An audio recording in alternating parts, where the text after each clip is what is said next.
Eh, kacamatanya boleh dilepas dulu. Oh iya. Ceritanya boring banget. Hai Mas David. Hai. Nah,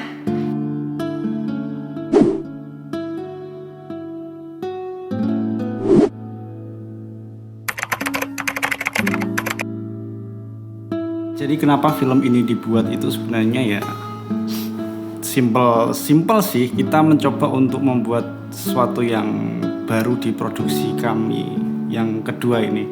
Keresahan ketika zaman sekarang itu banyak cewek-cewek yang mungkin anak muda lah ya tepatnya, yang lebih mentingin penampilan daripada kemampuannya mereka sendiri gitu. Kayak ya mereka bisa apa sih?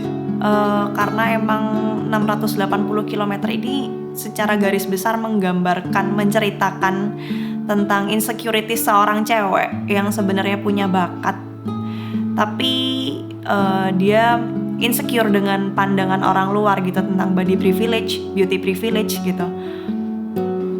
Film yang pertama Aswanta itu cukup mendapatkan respon baik dari banyak masyarakat, khususnya Bojonegoro, karena murni itu hasil kolaborasi teman-teman Bojonegoro dan juga dibantu beberapa instansi ya dalam hal ini.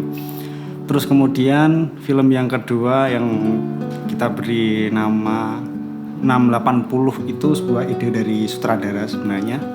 Ya sebenarnya secara cerita kemungkinan akan banyak yang relate lah dengan ceritanya si Anggi ini ya.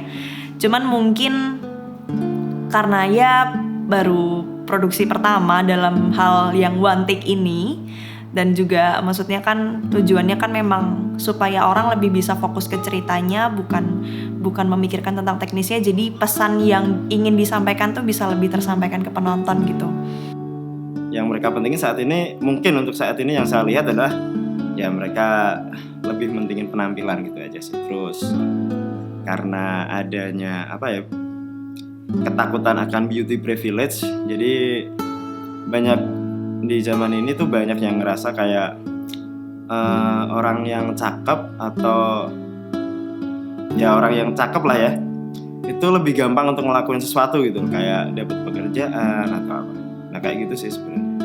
680 itu sebenarnya hanya jarak aja sih, jarak yang memisahkan antara mereka berdua di ide cerita itu. Kayaknya ini perlu kita bahas karena ya saya tertarik aja kenapa film dengan judul yang diberi angka, kemudian prosesnya one shoot, karena ini juga sesuatu yang baru kayak one shoot, perlu kita coba.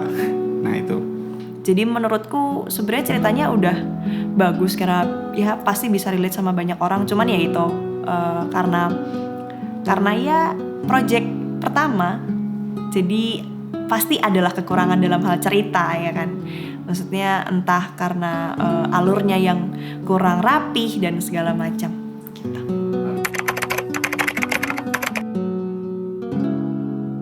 Sebenarnya pemilihan teknik one shoot ini karena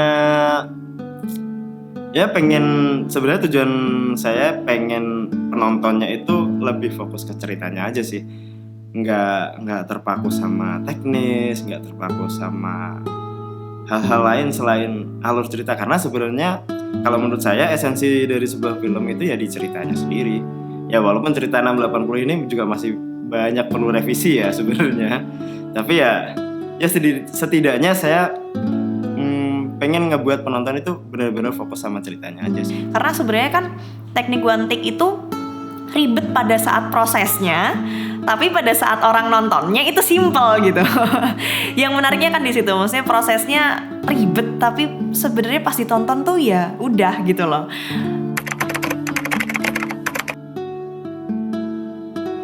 Kesulitan waktu syuting 680 sebenarnya lebih ke arah ngafalin skripnya sih.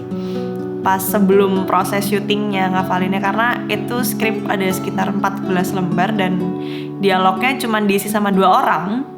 Jadi akhirnya ya 50-50 kan. Dan itu sih sebenarnya tantangan yang paling beratnya, dan maksudnya pada saat eksekusinya pun akhirnya harus bisa menghafal dialog itu sambil mengekspresikan. Jadi tetap main ekspresi karena nggak ada cutting. Terus dan ya fokusnya kan cuman ke main aktornya aja. Jadi ya itu, maksudnya jangan sampai ekspresinya ketinggalan karena lagi ngafalin skrip, gitu aja sih.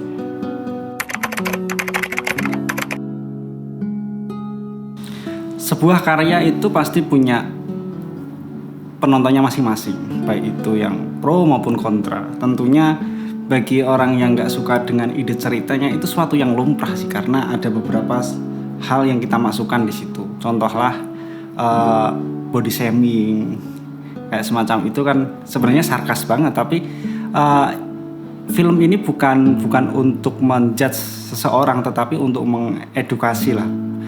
Baik dan tidaknya sesuatu itu sebenarnya tergantung pada keinginan si person tersebut, bukan asumsi yang beredar di masyarakat pada umumnya terus kita amini, ya kayak semacam itu.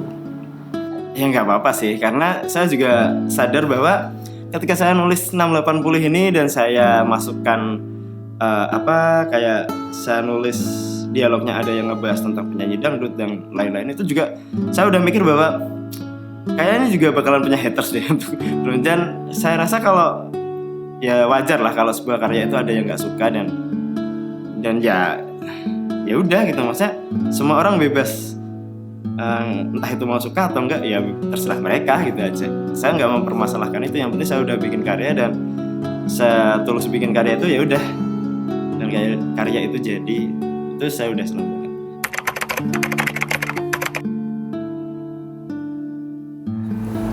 Setelah saya nonton dari openingnya bagus, karena saya pernah jomblo jadi kan kayak baper-baper gitu, suaranya enak banget itu Mbak Surya 12 bukan Mbak Christine lah. Mbak Christine ya, aja. Iya itulah ya Mbak Christine. Suaranya enak. Waktu itu saya pakai headset, suaranya kayak muter-muter gitu, bagus. Openingnya bagus, ceritanya lumayan lah, boleh buat imajinat anak bangsa. Itu yang nulis sampai ya Mas ya? Ya. Ya buat skripnya sih boleh ya Mas ya. Setelah saya menonton film 680 itu, pertama kali saya lihat judul filmnya, itu saya kira adalah film tentang sebuah perjalanan. Tapi setelah saya nonton full di akhir, saya tahu bahwa film ini bercerita tentang seseorang yang terpisah jarak cukup jauh 680 km. Yang saya kagum itu one shootnya itu nggak pegel gitu kameramennya, 19 menit loh itu, 19 menit agak lama, cuman di menit-menit tertentu itu kayak ada yang goyang gitu ya, mungkin belum sarapan lah mungkin ya, kameramennya belum sarapan, agak goyang dikit, sosok lah, nggak masalah, kameramen juga manusia. Terus yang di mana ya, di scene terakhir itu waktu nunjukin lagunya, oke, itu lumayan bagus menurut saya.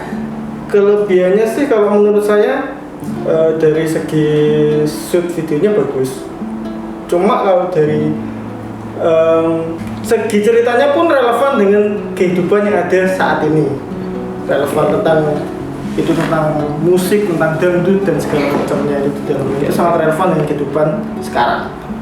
Endingnya yang saya tanyakan tuh endingnya kayak gimana gitu loh, kayak saya sebagai penikmat, kalau Avenger kan kayak gitu, cuman kalau mungkin ini konsepnya film-film kayak intinya saya tangkap itu ingin berkarya tapi jaraknya jauh gitulah, tapi bisa, walaupun susah tapi kan bisa, intinya kan itu. Mungkin itu aja dari saya sebagai penikmat film profesional. Nah, kekurangannya ceritanya boring banget. Dari awal saya nonton kurang ada greget yang saya dapat di situ untuk nonton.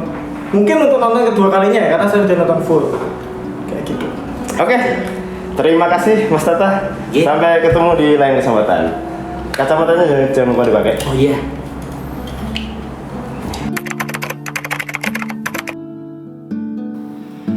Di tag kita yang selanjutnya, film-film kita yang selanjutnya mungkin perlu kita benahi, karena di dua film yang kita garap pertama yang kedua itu merupakan suatu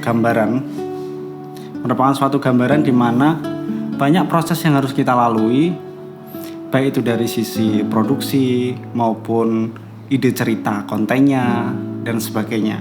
Yang aku dapetin dari proses syuting 680 km sebenarnya akhirnya ngerti gimana caranya ngafalin skrip sebanyak itu. Maksudnya akhirnya menemukan teknik apa dulu sih yang harus dilakukan gitu untuk ngafalin skrip sebanyak itu, apa dulu yang harus dipentingkan, kemudian setelah step pertama udah terlaksanakan, terus step kedua yang harus dihafalkan, yang harus diserapi itu apa gitu sih. Maksudnya teknik-teknik itu kan yang jarang didapetin karena ya jarang ada kesempatan juga untuk syuting film one take kan gitu. Nah, hal itu juga jadi koreksi buat pribadi kita semuanya untuk memproduksi film-film yang lebih berkualitas. Jadi yang penting untuk perfilman Indonesia saat ini saya rasa sudah mempunyai tempatnya sendiri ya bagi pecinta film di Indonesia. Meskipun sekarang kondisi pandemi, ya banyak tontonan yang kita mencoba untuk membuat tontonan yang berkualitas dan mempunyai cerita yang bagus. Itu sih. Dan sekali lagi thank you buat semua kru yang udah terlibat dalam pembuatan film ini. Terima kasih banyak buat kalian. Dan thank you juga buat yang udah nonton 680 ini. Terima kasih banyak, 20 menit kalian terbuang sia-sia. Ya, terima kasih atas apresiasinya. Saya juga gak nyangka karena film ini juga dikerjakan dengan seadanya, promosi juga seadanya, tapi secara views dan like juga